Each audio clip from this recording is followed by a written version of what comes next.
همه ما به نوعی دچار زخم‌هایی از کودکی هستیم. همه ما دچار کم توجهی، بی توجهی از سمت والدین، مدرسه و جامعه قرار گرفتیم. مقایسه شدیم، سرزنش شدیم، قضاوت شدیم، حرفمون نتونستیم بزنیم.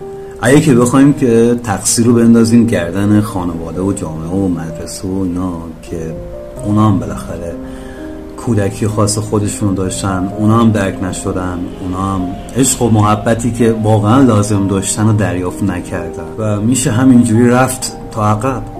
هیچ مقصری وجود نداره، تنها یک مسئول وجود داره که اونم منم. اگر هنوز هم تو با خودت جوری رفتار میکنی که باهات رفتار کردن، اگر با خودت جوری صحبت میکنی که باهات صحبت شده، اگر خودتو مقصر میدونی، سرزنش میکنی، اگر از اینجا به بعد دیگه نکن. خودت بشو مسئول و والد آگاه کودک درونت.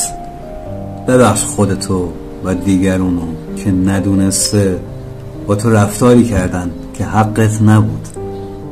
ببخش خودتو و بقیه رو.